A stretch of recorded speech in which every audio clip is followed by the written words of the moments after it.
Hey guys, welcome back to AT Audio. Today on the channel we're going to be trying to fix this Pioneer SX-780. So I got this unit off of eBay and the seller said it had some issues. And so I just went ahead and tested everything, and what I can see is that it does come out of protection. However, I'm only able to get a signal on one channel, the left channel, on FM. That's the only thing. So if I plug anything into the tape or into the aux, I'm not getting any signal, and so or any sound at all from that channel. If I turn the volume way up, I can kind of hear some of the music playing, but obviously that's not correct. So something's going on. It may be as simple as a dirty switch. This is the switch that kind of controls what's being used. So I've seen before that switch gets dirty, or that switch fails and it doesn't actually make contact anymore and allow the audio signal to come through. So that could be it. It could have something else going on with it, and it might have multiple problems, because one channel being out could be obviously a dirty controller, or it might be something indicative of something serious. So we're going to go ahead and try to diagnose this. I'm going to take you guys along for the ride so you can kind of see my train of thought as when I try to fix the stereo. Hopefully I don't screw anything up along the way, and it makes sense. So without further ado, I'm going to bring you guys in closer to the bench. In the meantime, when you come back, I'm going to have this case off. I'm going to have the bottom of this off, and I may even take the faceplate off, and then we'll flip it upside down and we'll start checking some of the repeat offenders. And so what I mean by that, we'll obviously check the STK power packs.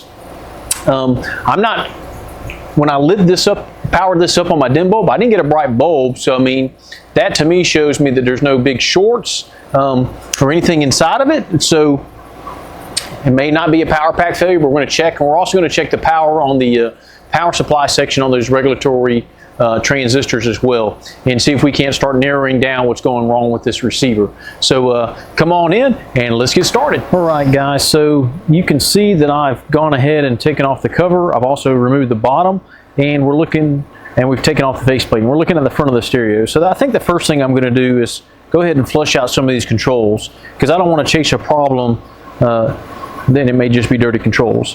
So, and it's also the simplest fix, right? So let's start with something simple and go from there. So the products I use is, for the potentiometers, I use the Diagnostic fader F5, and then for the switches, the metal on metal, I'm going to be using the Diagnostic D5. And so we'll start with the switches, and so we've got a couple. We've got our speaker switches, we've got these switches, we've actually got this as a switch as well here, and then our loudness switch as well. And so what I'm going to do is, anywhere there's like an opening, so in the top of these, right behind the springs, there's an opening, I'm going to spray this in, and then I'm going to exercise that switch probably about 30 times. And for these, I'll spray right down underneath here. There's a little opening where you can spray it in there, and then same thing, we'll exercise those switches. Once I do all the switches, I'll take you guys in and we'll go ahead and do the potentiometers.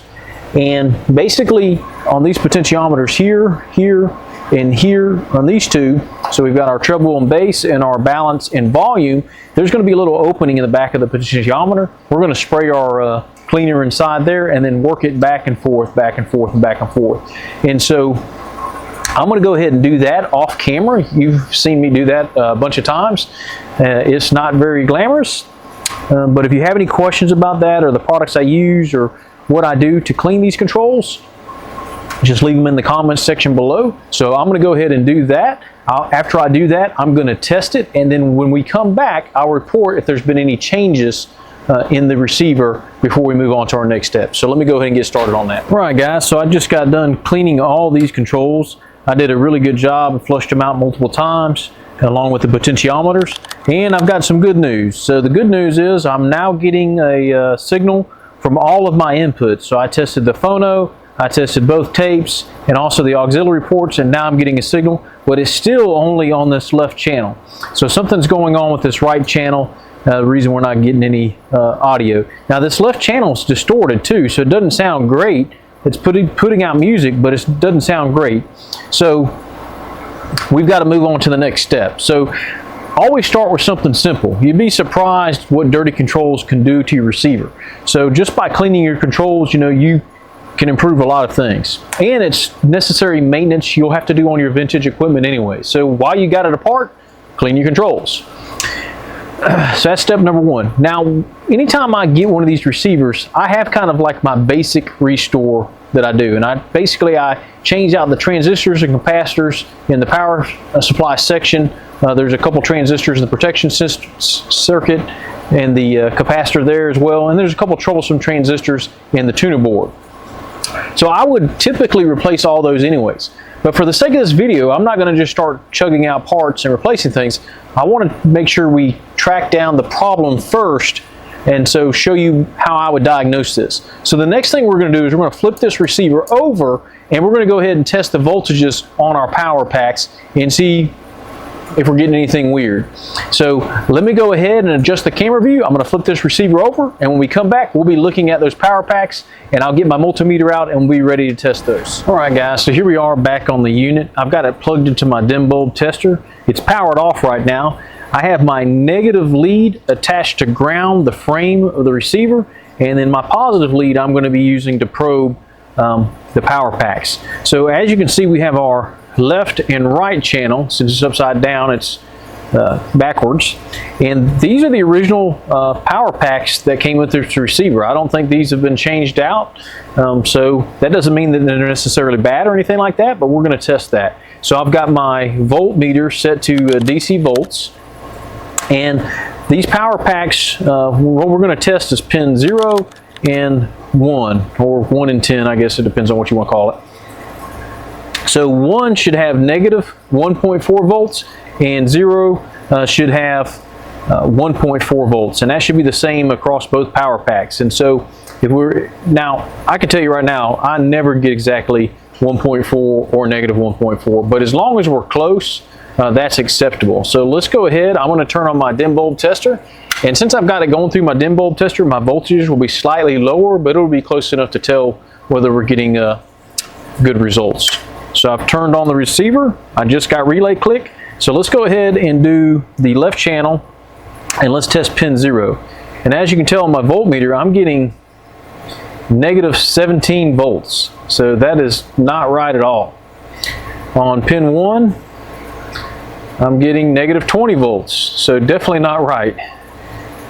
Now on my other power pack, I'm getting 22 volts on 0. And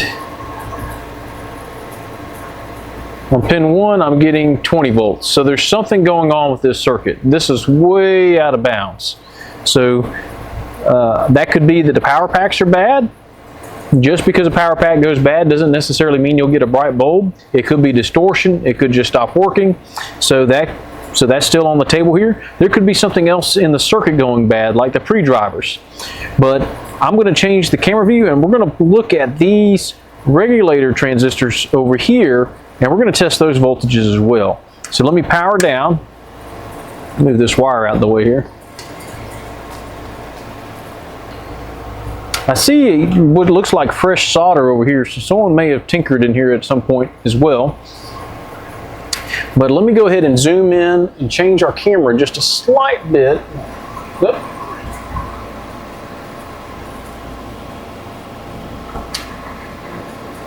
And I think what I'm going to do, guys, is zoom in on the traces for the transistors I'm testing, and you guys just won't be able to see the multimeter, but you'll just have to take my word for it, what it's saying.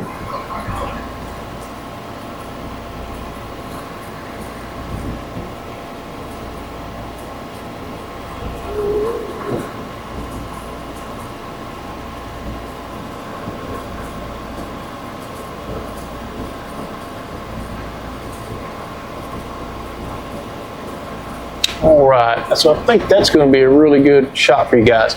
So we got 3 regulator transistors, I'm sorry. So we got Q25, we got Q19, and Q20. And so you'll see the pinout here.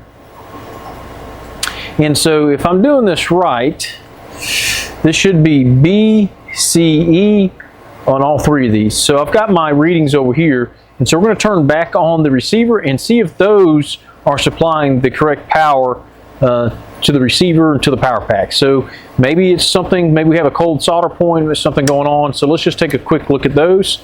The receiver does come out of protection and works on that one channel, so that's kind of weird. So Q25, on this we should be getting 13, okay, so that looks good. Here on the collector, we should be getting 25. That doesn't look good. And then here we should be getting around 13 and a half. So we're getting that. So nothing jumps out at me on Q25. Let's go down to Q19. So this first pin, we should be around 40. We are. This next one should be around 50. 38. So that seems awfully low to me. So, and then this one we should be around 39. So nothing hugely crazy yet. So let's look at 20. Here we should be around negative 40, and we're close to that. Here on this next pin collector, we should be around negative 53. That's a little low. And then this last one, we should be around negative 39. So for the most part, we're getting all the voltages correct on our transistors over here, except for the collectors on Q19 and Q20. So we can go back and look at the service manual and see what those have in common. It may, to me, I don't know if that makes, that's not making me think that these transistors are going bad. Let's check our voltages still. Yeah, we're still getting wacky voltages on our power packs. So that's not jumping out at me as something that is wrong. So let me go ahead and look at the service manual, and I'm going to just take a quick peek and see what those collectors are connected to. Maybe there's something in common, and then we may move on to testing either our pre-drivers and probably remove these power packs and put a resistor in. But let me go ahead and just take a quick peek at the service manual and we'll be right back. Okay guys, so I looked at the service manual. I wish I could tell you that I had everything memorized, but I worked on too many receivers to remember everything. But these collectors go to a series of resistors, here, here, here, and then to this big 5-watt resistor. So we could test these resistors. I'm going to wait to do that until I've tested these power packs. So I'm going to pull these power packs out. And one of the tricks that I learned when I first started up, someone on Audio Karma helped me with this, was to remove these power packs and then start testing the voltages. But before we do that, we need to put a resistor across 1 and 3 and 8 and 0. And the resistor we're going to use is a 2-watt 1K resistor. And then we're going to check to see if the voltages on each side match. If there's one that's really way off, then that might narrow us down to maybe there's something on that channel causing a problem. If they're the same, then it's a good indication that maybe the power packs are the problem. And so that's an easy fix. We can swap out the power packs and see if our voltages correct themselves. So I'm going to go ahead and unsolder these power packs and put in these resistors. Again, I'm going to use a 1K resistor, a 2-watt, and I'm going to be putting that between pins 1 and 3 and 8 and 0 on the left and right channel. And if you remember, the left channel is the only channel we were getting signal or audio signal out of. So that's this power pack here, and this one we weren't getting. This channel we weren't getting anything out of. So there's got to be something wrong on this circuit in the right channel, anyways, and possibly both power packs are bad. So I'm going to go ahead and do that. You guys just stick around for the ride, and we'll be back in a few.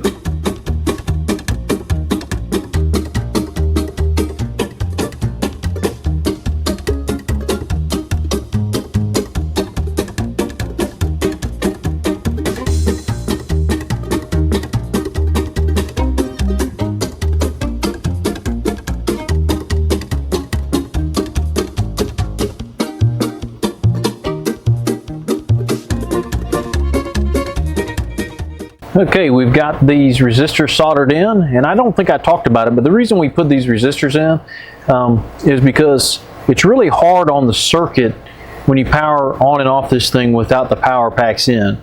So could you do it? Yes, you could, but it just puts a lot of strain on the rest of the circuit. So it's good to put these resistors in and to give some resistance to the circuit. So we're going to go ahead and get the multimeter back in frame, and we'll go ahead and test these pinouts to see if we're getting, similar voltages on either side. If we're not, then that is a good indicator that there might be something going on in the PRU drivers or in that circuit. And so, you know, we already know something's going on with this right channel, but this left channel is distorted. So that distortion leads me to believe this is probably a bad power pack as well, but it could also be something in the circuit. But we won't know until we test it. Now, from here, we might want to move on to the emitter resistors that are on the board as well, but let's go ahead and power this back up and see what voltage readings we're getting. So I'm going to go ahead and get my multimeter back in the frame, hopefully.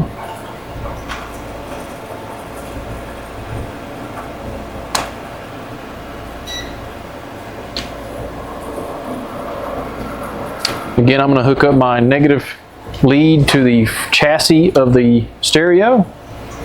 Can you guys see that? Yes, you can. And I'm going to go ahead and turn the stereo back on. And the protection relay went in and out, in and out. So this first thing, pin 0, I'm getting 6.77. And then nothing here.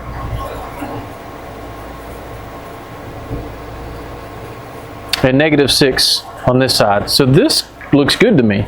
So we're getting the correct readings. You know, we're getting basically the same on either side. So let's see what we're getting on this side. Pin 0, we're getting 7. Hang on, am I getting anything on this side? I don't think I'm touching good here.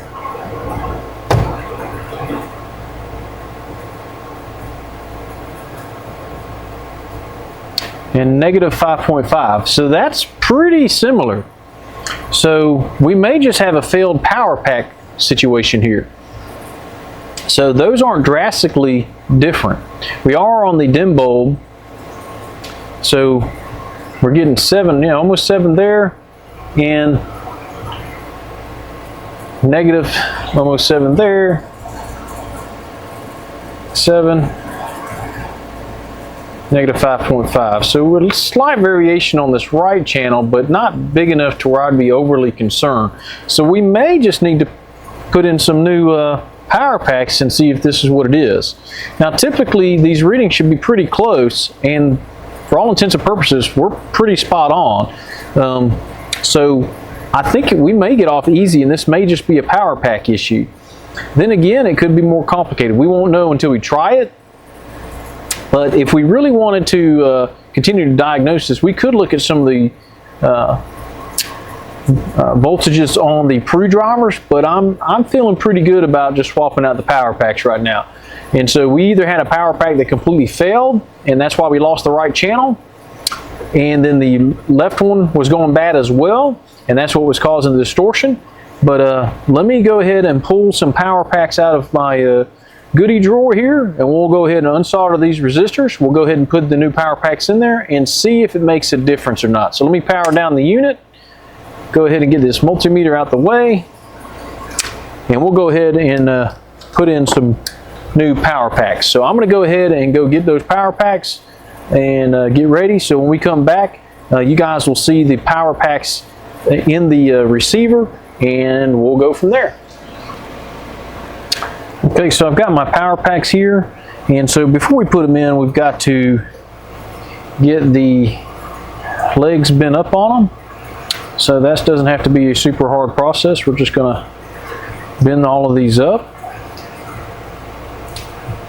And the ones in the middle, after 3, I'm going to bend a little bit further because they don't get used. And then we just put a slight angle on it.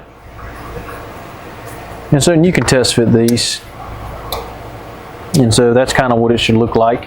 Your screw hole should line up. So we're pretty spot on.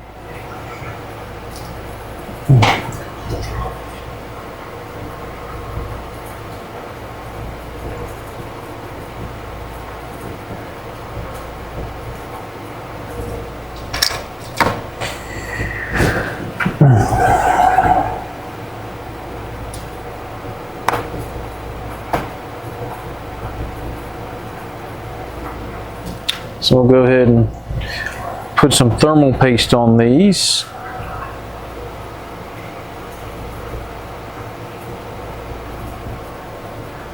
And hopefully we won't have to take these right back out, if that's not the issue.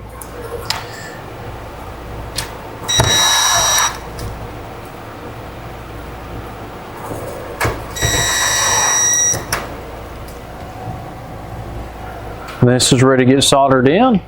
Do the same thing on this other side.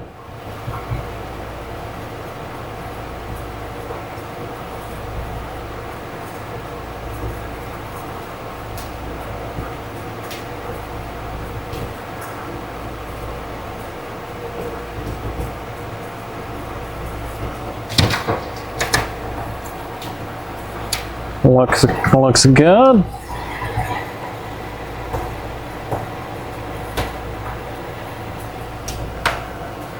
Throw some thermal paste on there as well.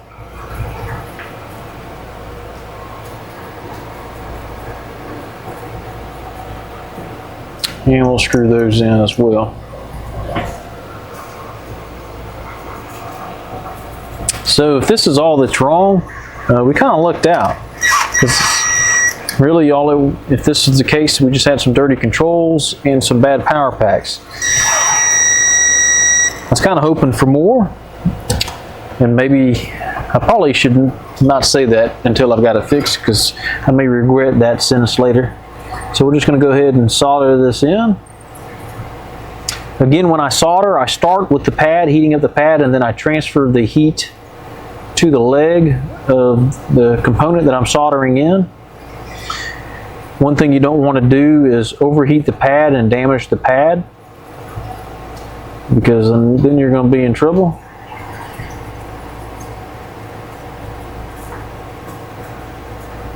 So always start with heating the pad and then transfer the heat. The solder will follow the heat. So kind of a neat trick. So don't be afraid to move the soldering iron tip to where you're applying the heat, because the solder will follow.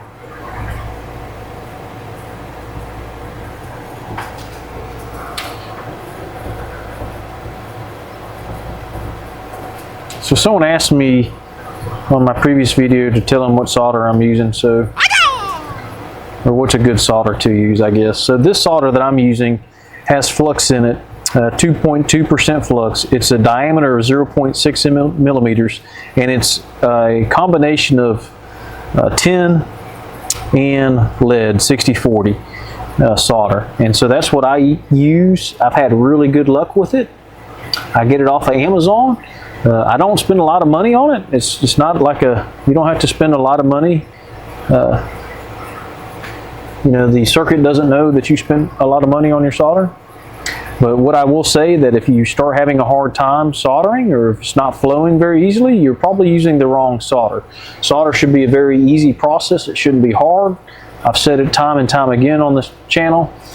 It should just flow very easily to your component. If it's not doing that, that means you're probably using the wrong solder, and then you're going to risk damaging the pads on whatever you're doing, because you're having to apply excessive heat. So if that's you, stop what you're doing and reevaluate what you're doing, maybe some of your life choices if you want to, and then buy the right solder.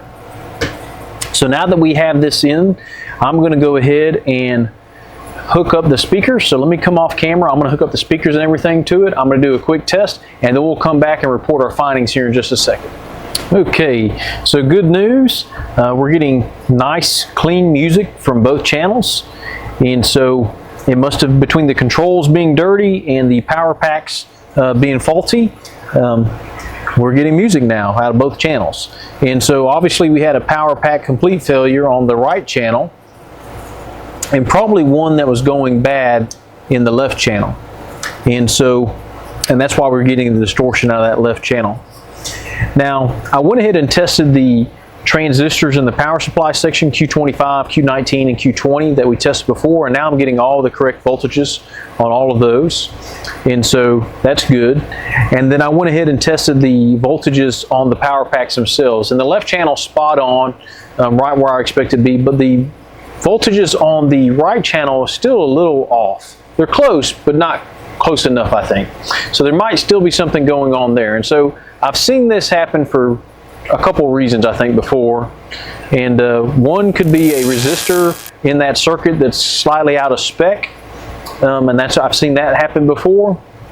And the other thing is we still have not set the DC offset on this yet, and that can kind of throw it out as well. So I'm not going to chase that rabbit quite yet because the music's sounding good, and since these aren't original power packs, the voltages sometimes can be off a little bit. Now what I'm going to do is go ahead and set the DC offset for what I've changed so far and see if we get different readings and go from there. If I don't get a different reading or I'm getting kind of the similar results, I'm going to go ahead and continue with my basic restore on this model anyways, and then we'll come back and reevaluate if we want to dive deeper into that circuit. So with that restore, like I said, I'm going to change out the transistors in the power supply section, the capacitors, Q26, the electrolytic capacitor right next to it, and then also some of the troublesome transistors on the tuner board. Now after I do all that, we'll probably have to reset the DC offset again, but from there we'll reevaluate our voltages on that right channel and see if there's anything else we need to do. So I'm going to go ahead and do that, start that, and when we come back we'll continue on. Alright, so we're going to go ahead and do the DC offset.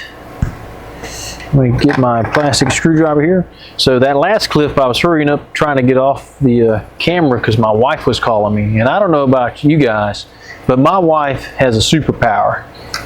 She has a special ability to chew my butt out like none other. So when she calls, I try to answer.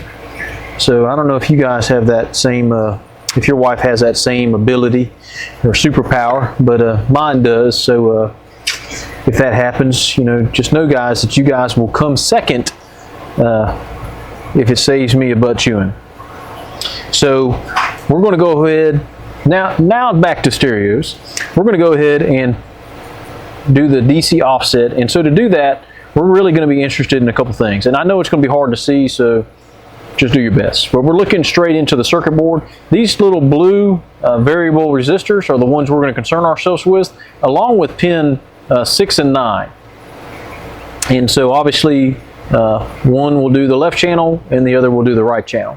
And so we want to get this tuned in to about 0 volts as possible. And so for sure we want to be probably less than 10 millivolts if we can, but as close to 0 as we can. So we're going to be doing pin 9 and variable resistor 5 will be for the left channel, and then pin 6 and variable resistor 6 will be for the right channel. And so I've got my multimeter hooked up. My ground lead is to the chassis, and then this positive one I'm going to go ahead and put on pin 9 first, and then let's power up.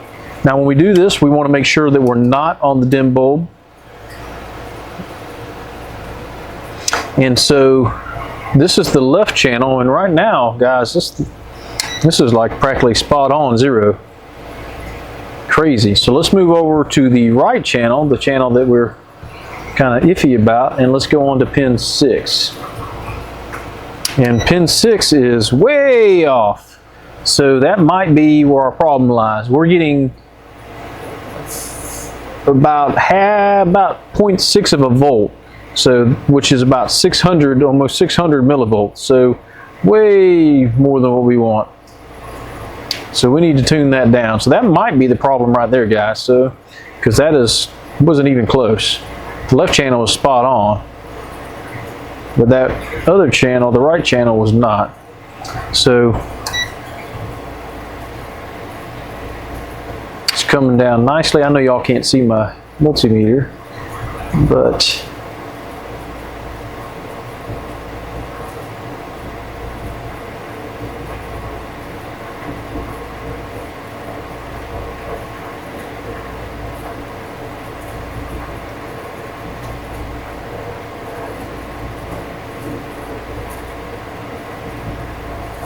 I'm almost right there at 0. Oop, went too far. Boom. So that's reading at 1.8 to 1.7 millivolts. So I think that's as close as I'm going to get it. I'm going to go ahead and go back to pin 9.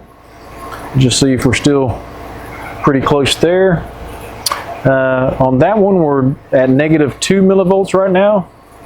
So I'm going to let this stay kind of going for a couple minutes, even though that this was powered on already for a little while.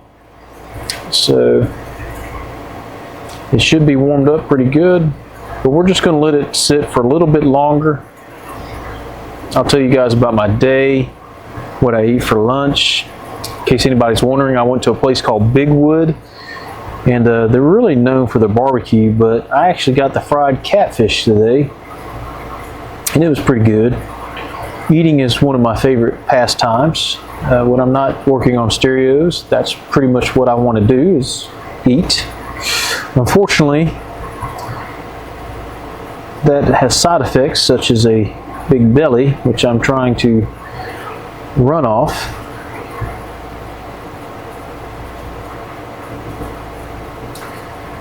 So I'm adjusting this left channel because it did dip down a little bit negative, and now I'm playing the game where I'm going back and forth. So again, I'm just trying to get this as close to 0 as I can. And sometimes it's good to wiggle the variables resistor back and forth a little bit, because you kind of knock off some of the carbon on it, and it makes it a little bit easier to adjust. So I probably should have left that alone, but there I am, right around 1.8, 1 millivolt. Actually, yeah, that's spot on now. So let me go back to pin 6. That one's still looking good. So I think I'm going to leave that right there, guys, and stop adjusting. Now what I'm going to do now is unpower the receiver, power it down, and then I'm going to flip it back over, and we're going to check the voltage on that right channel. We'll do right and left channel just to see if this made a difference at all, and go from there. If it didn't make a big difference at all, like I said, we're not going to chase that rabbit right now, because everything seems to be working fine.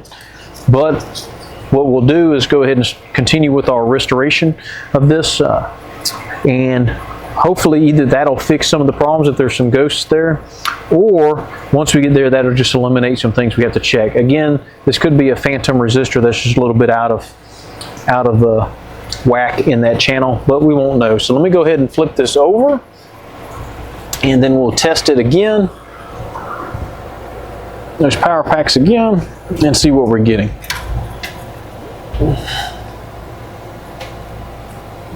So remember, now that we flip this over, this is the right channel and this is the left channel. So this is the channel that we were getting. Oh, let me zoom you guys out. Sitting there talking and you guys can't see what I'm talking about. All right, so now that we flip this over, remember that this is the left channel and this is the right channel. So the left channel we were getting really good readings out of, the right channel we weren't. So let me go ahead and hook up my leads. So again, my negative is going to go to the chassis of the stereo, and my positive probe, we're going to check on pins 1 and 0, power up the unit.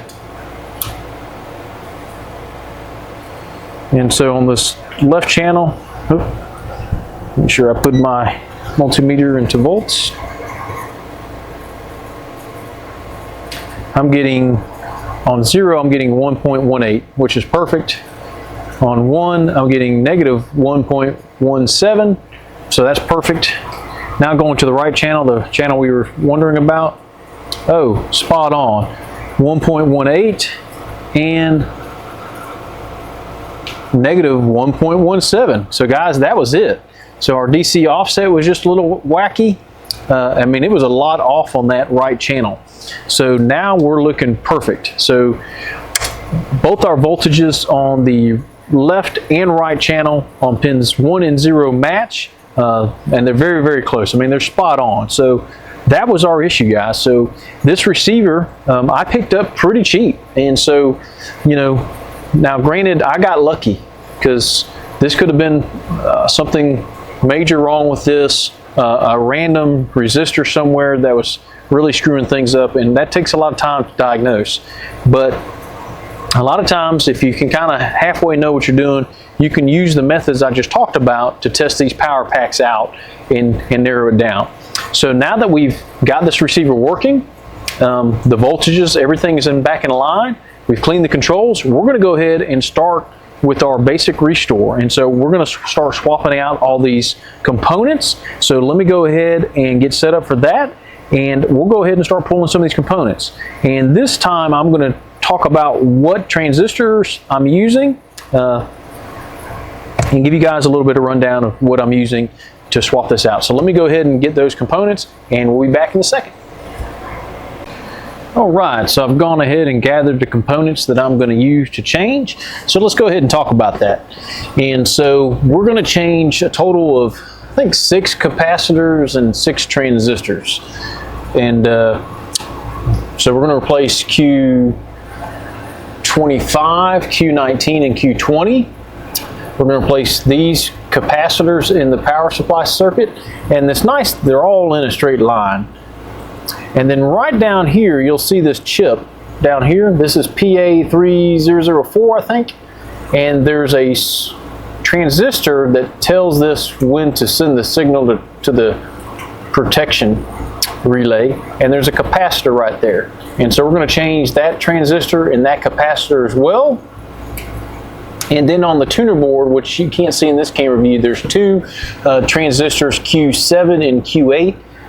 That are troublesome transistors. They're 2 SX-780s. We're going to swap those out, and we're going to put in KSA-992s for those. Now, for these transistors, these back 2 transistors, Q25 and Q19, I'm going to be using KSC-2073s. And this front transistor is a PNP, and I'm going to be using a KSA-940. And then this transistor here is Q26, and I'm going to be using KSC-2690. Is that right? Yes.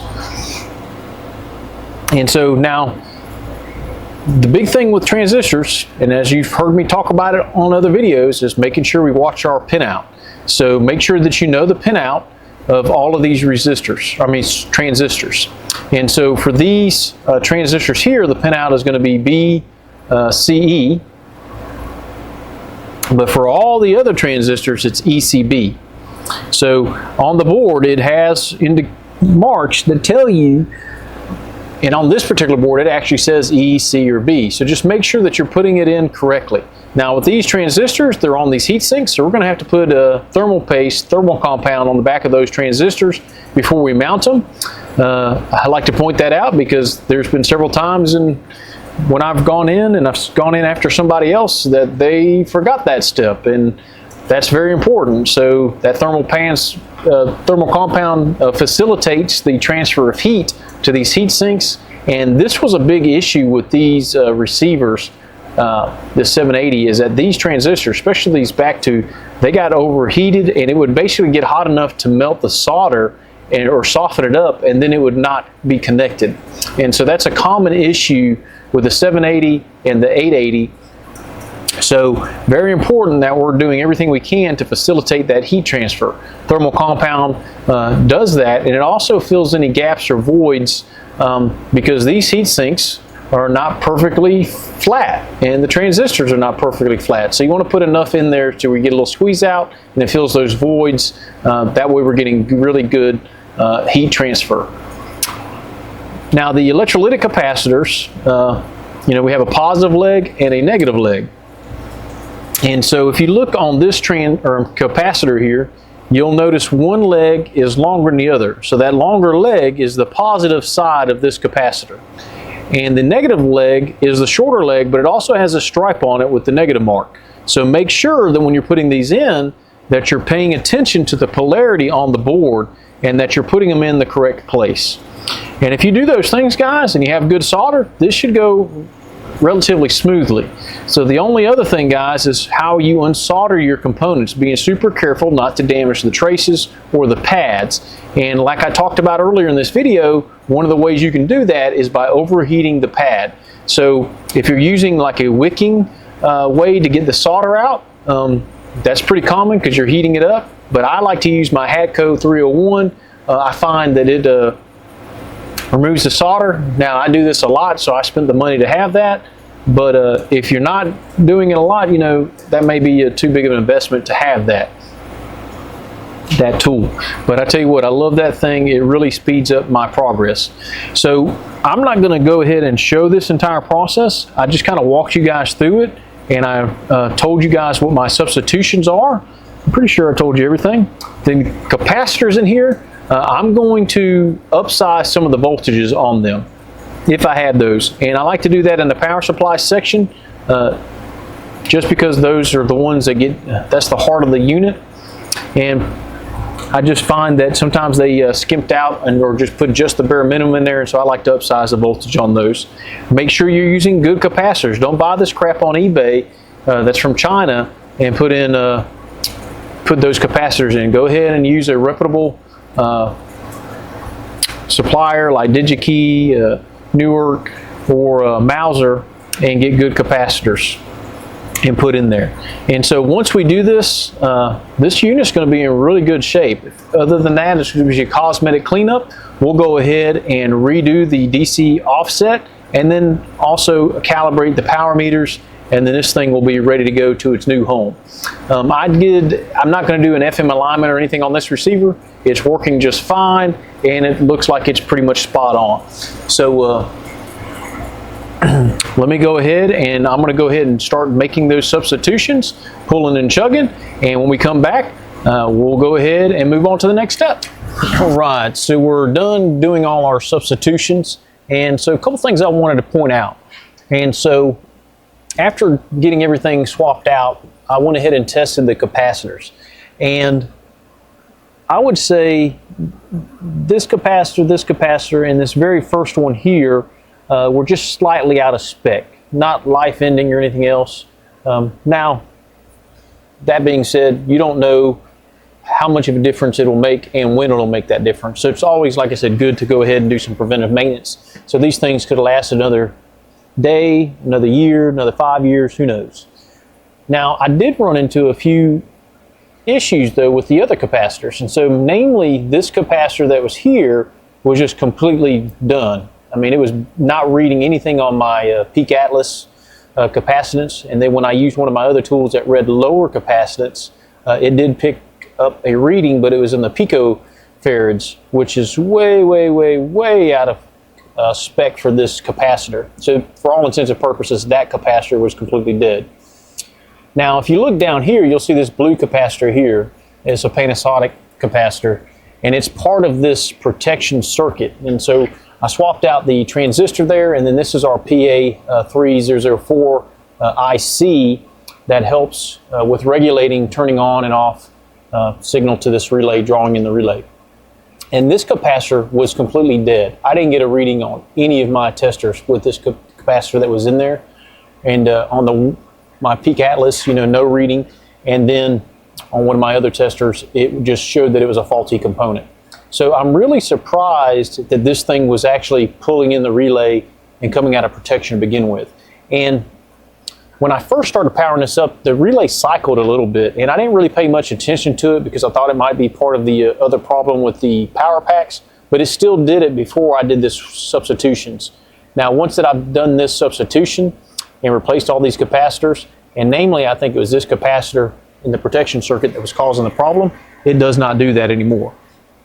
So it was very good that we went ahead and changed out these capacitors in this power supply section because that was probably going to be a problem later on down the road. And I would hate for the new owner to get this and just this one little capacitor that probably cost 10 cents, maybe a quarter, I don't know.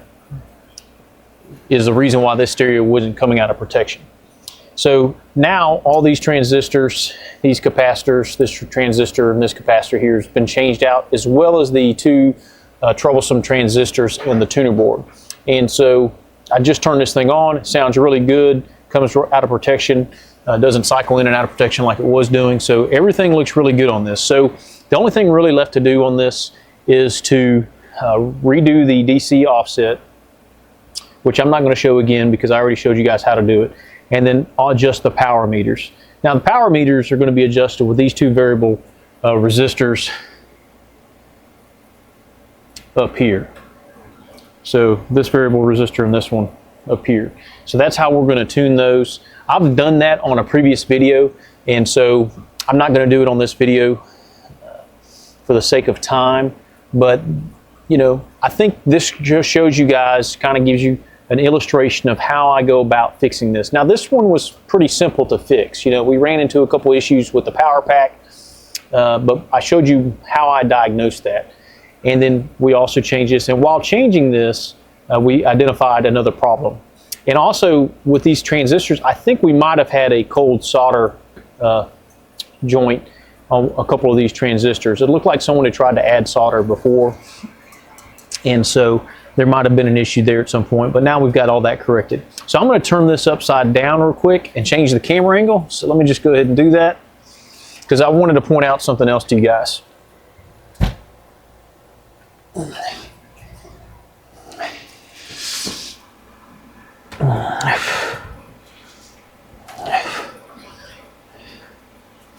Y'all bear with me as I'm changing the camera. I want to get y'all a really good view.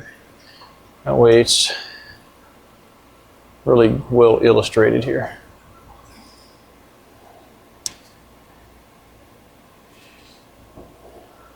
All right.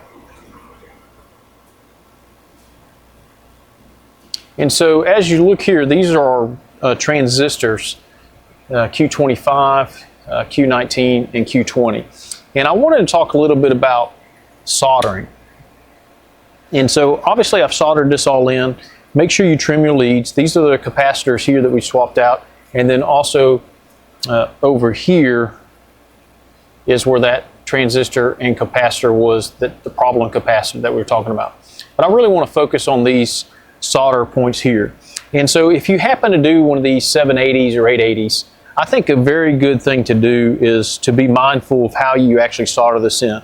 If you look on a lot of these smaller components, there's just enough solder to basically hold the component in, create the connection.